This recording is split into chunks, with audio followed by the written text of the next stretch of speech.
Bonjour à toutes, aujourd'hui on finit notre robe, au programme les boutonnières, les boutons et l'ourlet.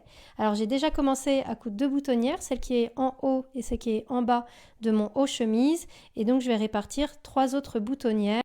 Là je suis sur le devant qui est du côté droit, donc droit quand vous portez, à droite quand vous portez votre création personnalisée.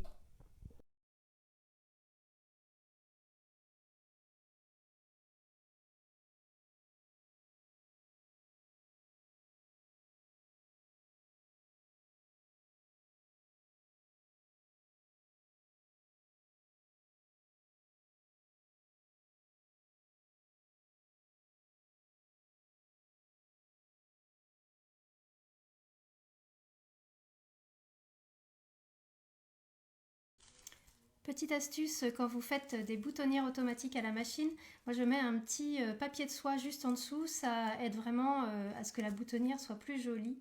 Sinon, il arrive régulièrement que mon fil se casse par exemple. Je prends également la peine de mettre une aiguille neuve à chaque fois que je couds des boutonnières et j'ai remarqué également que ça marche beaucoup mieux quand on utilise du fil de bonne qualité, donc n'hésitez pas à acheter du joli fil quand vous faites des boutonnières.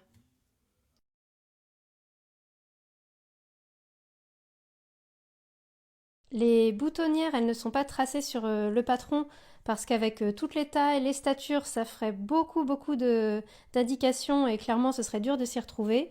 Et alors pour les faire, je répartis uniformément. Il y a des petits outils qui existent si vous n'aimez pas faire des calculs. Et en tout cas pour la partie basse, je calcule l'écartement entre l'extrémité basse de mes deux boutonnières et je vais le répartir et marquer l'emplacement de mes boutonnières sur tout le bas de ma robe pouvoir compléter les boutonnières de ma robe.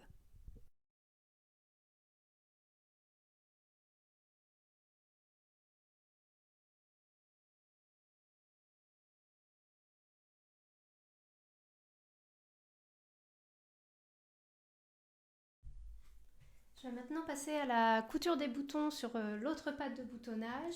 Donc j'ai épinglé ma robe pour la fermer. J'ai bien mes deux pattes de boutonnage qui sont superposées. Et à l'aide du stylo friction qui s'efface à la chaleur du fer, je vais tout simplement marquer un petit point à l'intérieur de mes boutonnières qui sont ouvertes pour noter l'emplacement de tous mes boutons.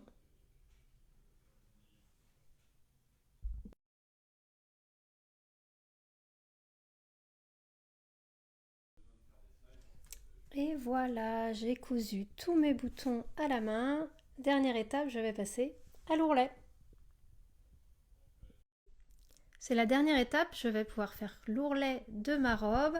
Alors, le bas de la robe, c'est la jupe patineuse. C'est un bas assez particulier parce qu'il va falloir que je réégalise mon ourlet avant de le coudre. En fait, les côtés de la jupe sont coupés dans le biais, ce qui fait qu'il s'étire parce que la diagonale du tissage d'un tissu est toujours un peu plus élastique. Ce qui est assez rigolo, c'est que ma doublure, c'est plus étiré que mon lin viscose de chez Atelier Brunette. Donc, je vais faire en deux temps, réégaliser la doublure pour avoir un ourlet hop qui va tout droit et ensuite réégaliser le lin viscose Atelier Brunette.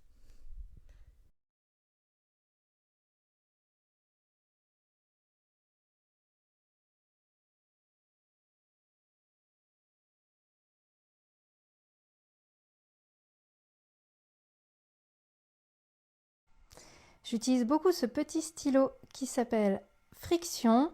L'avantage, c'est que quand vous écrivez sur votre tissu, vous passez votre fer et il s'efface.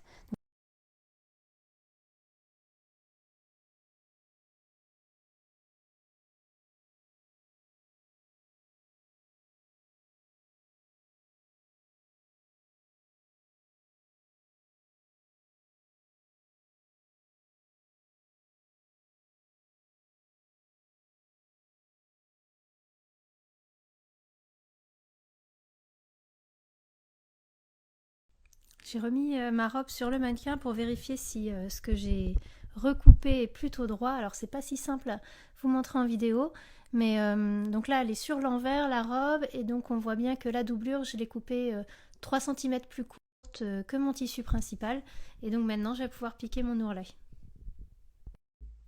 Je vais vous montrer ma technique pour faire des ourlets, notamment les ourlets dans les tissus coupés en courbe, comme c'est le cas pour la jupe patineuse.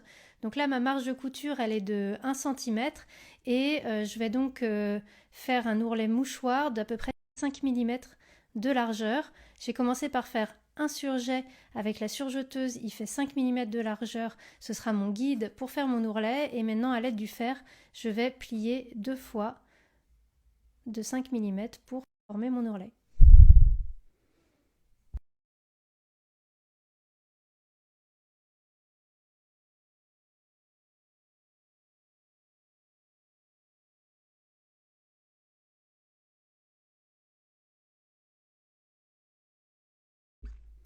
Et voilà le résultat, ça gondole un petit peu, mais ne vous inquiétez pas, avec un petit coup de fer, ça pourra partir. Et j'en ai profité pour finir mes pattes de boutonnage, donc comme ça, ma doublure avec son ourlet est maintenant bien prise dans la patte de boutonnage en bas. Je vais pouvoir faire l'ourlet du bas, celui des manches avec la même technique, et ma robe sera terminée. Maintenant que la robe est terminée, j'aimerais vous montrer l'intérieur parce que vous m'avez posé pas mal de questions sur la doublure. Donc la robe est doublée sur l'intégralité de la robe, sauf les manches. Donc sur les manches, quand j'ai monté mes manches, je les ai cousues au tissu principal et à la doublure en même temps. Et ensuite, je surfile. Pour le reste de la robe, qui est donc en lin viscose de chez Atelier Brunette, l'intérieur étant popeline de viscose acheté chez Rascol, je crois. C'est un tissu très léger et très fin. Donc la doublure est coupée dans la même forme que la robe pour le devant, le dos et le devant et le dos de la jupe. Et elle est attachée à plusieurs endroits. Au niveau de l'empiècement dos, je vous avais montré il y a quelques jours comment faire le montage burrito. Au niveau de l'empiècement dos également sur le devant pour les épaules. Et ensuite, c'est vraiment une robe qui est cousue à la taille, la doublure d'une part et le tissu principal de l'autre part. Quand je soulève ma doublure, vous voyez mes coutures sont bien différentes pour le tissu principal et pour la doublure.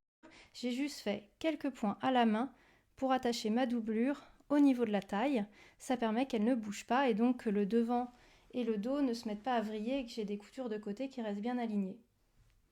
Voilà pour la doublure. Ensuite, la jupe, c'est exactement la même chose. Et comme je vous montrais quand j'ai fait l'ourlet, je l'ai juste coupé 3 cm plus courte que mon tissu lin viscose, mon tissu extérieur. Comme ça, elle ne va pas dépasser.